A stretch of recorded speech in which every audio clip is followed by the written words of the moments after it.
Okay, so today we're actually going to talk about two kinds of reactions instead of just one. We're going to talk about synthesis and decomposition, okay? So we're going to start out the same way, but you will need a periodic table and a polyatomic chart handy so that you can write down these symbols. So periodic table and a polyatomic chart handy so you can write down some of these symbols, okay?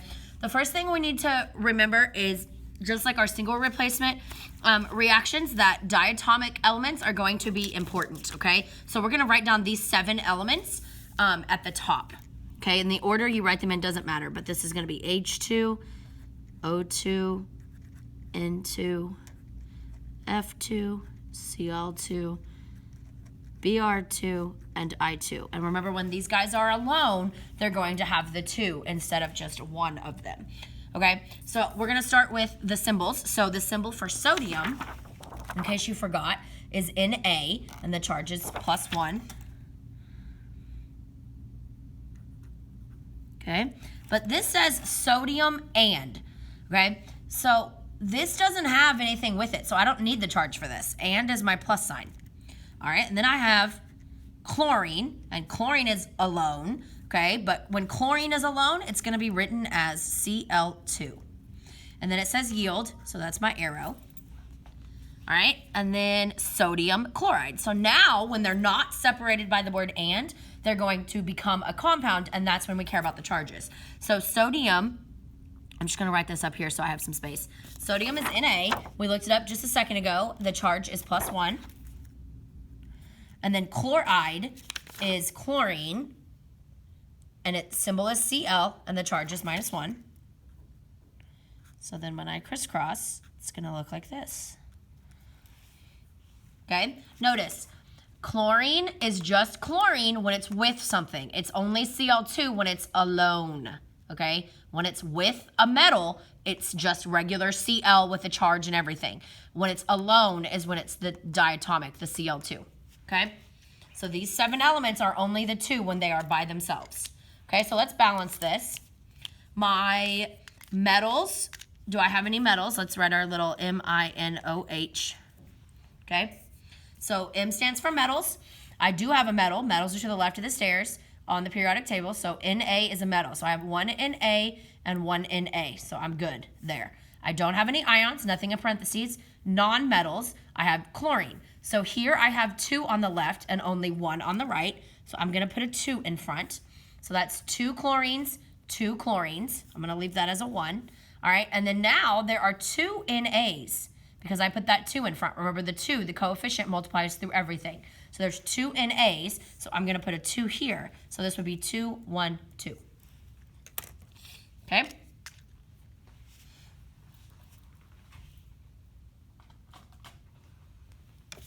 All right, let's try another one. Water, hopefully you know the symbol for water is H2O. All right, and then carbon dioxide. So this is a little bit different. Previously, we've always written down our symbols and crisscrossed the charges. But when I have a prefix like this, that is a covalent compound, and we do not crisscross on those. So those prefixes, in case you forgot, on your polyatomic chart are right here. So di means 2.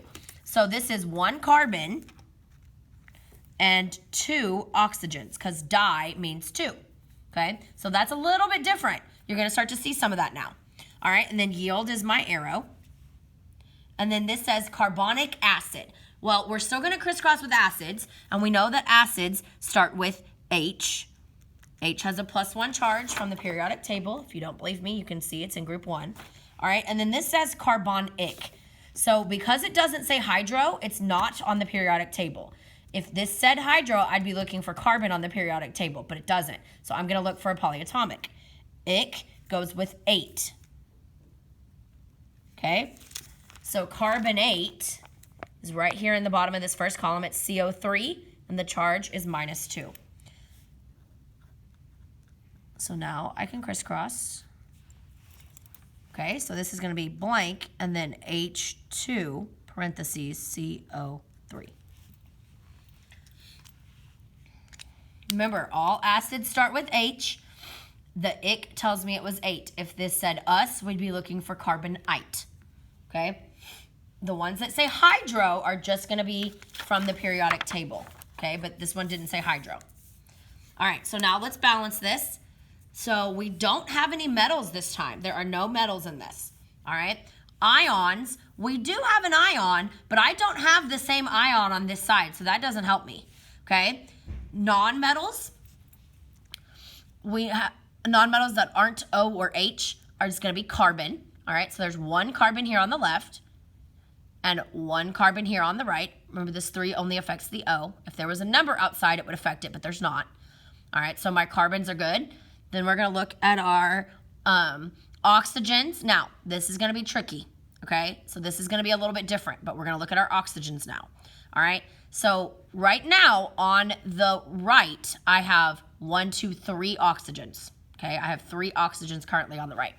On the left, I have 2, but I also have another one right here, and this is on the same side of the arrow. So that means I'm gonna add them together, okay? So I have 2 here plus another 1, which equals 3.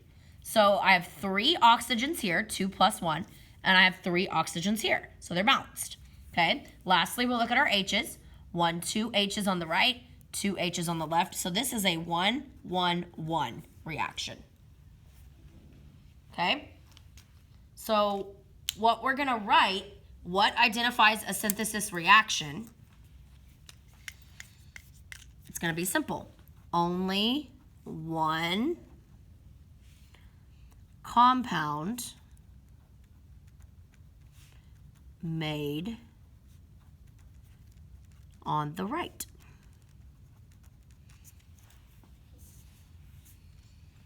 Okay, so all of this right here, this is all synthesis, okay? This whole top section right here is synthesis. Both of these examples are synthesis, only one compound made on the right. So if you look, we had something plus something, and then we just have one thing on the right. There's no other plus sign, okay? So that's how you're gonna identify a synthesis reaction, is that there's just one compound on the right of the arrow. There's no plus sign, okay? So let's add that. No plus sign on the right. Okay, so now I'm gonna use some different colors so that way we kind of keep them a little bit separate. All right, because this part right here is going to be decomposition.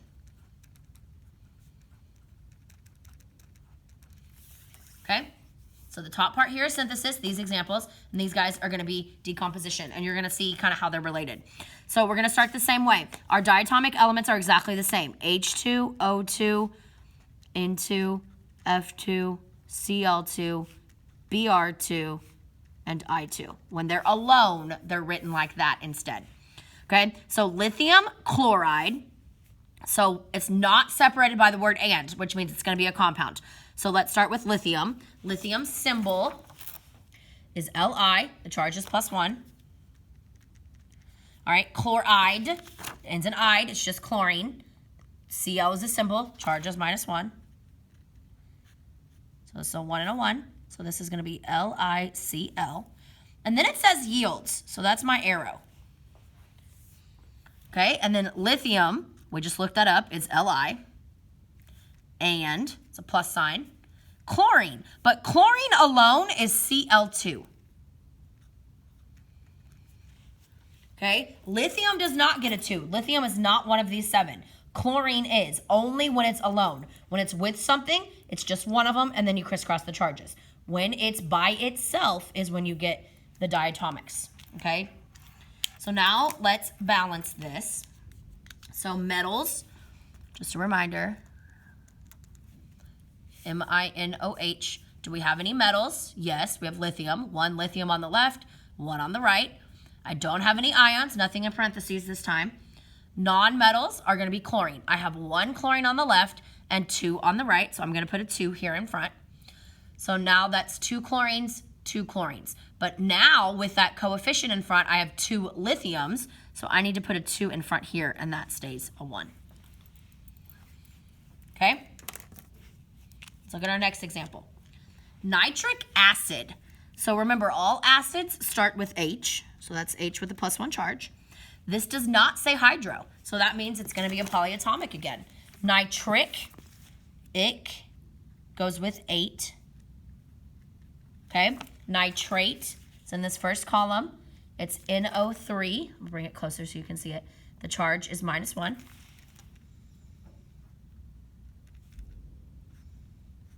So this is going to be H parentheses NO3. Yields, it's my arrow. Water, so that's H2O. And then again, we have some prefixes. So this is where I'm not going to crisscross. I'm going to look at my prefixes on my polyatomic chart, okay? And I'm going to just write down what those numbers mean, okay? So I'm going to leave that in view of you. So this says di-nitrogen. So di means 2, so that's N2. And then it says pentaoxide. Penta means 5, so O5.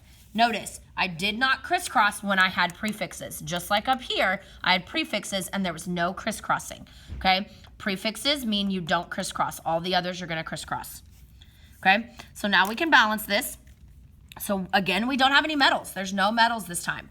No, we have an ion, but we don't have the same ion on this side, so we can't count it that way. Non-metals that aren't H or O is gonna be nitrogen. So look, nitrogen on the left, there's one of them. This 3 only goes to that O. There's only one nitrogen. Over here, there's 2. So I'm gonna put a 2 in front. So now I have 2 nitrogens, okay? Then I'm gonna look at my oxygens. So I'm gonna cover up this side for now, and we're just gonna look at the left side for a second. All right, the original number of oxygens is 3, okay? But with this coefficient out front, 2 times 3 equals 6. There's 6 oxygens on the left, okay? On the right, we have the same kind of problem we have up here. There's 5 plus another 1. So 5 plus 1 equals 6. You only add when they're on the same side, just like we did here. It's most often going to be oxygen that happens with. So 5 plus 1 equals 6. Over here, 2 times 3 equals 6 oxygens. So the oxygens are, in fact, balanced. Okay? Then we'll look at our H's. There are 2 H's on the right. There's 1 originally on the left, but we put a 2 here, so now there's 2. And so this is a 1, and this is a 1. Okay? If you're struggling with balancing, you might want to come see me for tutorials. Okay? So now let's write a definition of what identifies a decomposition reaction. So this is literally the opposite of synthesis. So I'm hoping that you can see that when we do these on the same assignment. For synthesis, you add 2 things together and you could just get 1 compound on the right. But for decomposition, you just have 1 compound on the left and then you break it apart on the right. So this is going to be identified by only 1 compound on the left, which basically means no plus sign on the left. Okay, so they're literal opposites of each other. For synthesis, you're only gonna have 1 compound on the right. You're bringing them together to make one thing. For decomposition, you're starting together and you're breaking them apart. They're literally reverses of each other. Okay, so for synthesis, you're bringing these 2 things together, you make 1 compound. For decomposition, you start with 1 compound and you break it apart. Okay, so there is a back to this. The front side, you are going to write the symbols and stuff just like my examples, and then you're going to balance it. And then on the back, it's going to make you just balance, but you're going to identify if it's synthesis or decomposition based on what we talked about.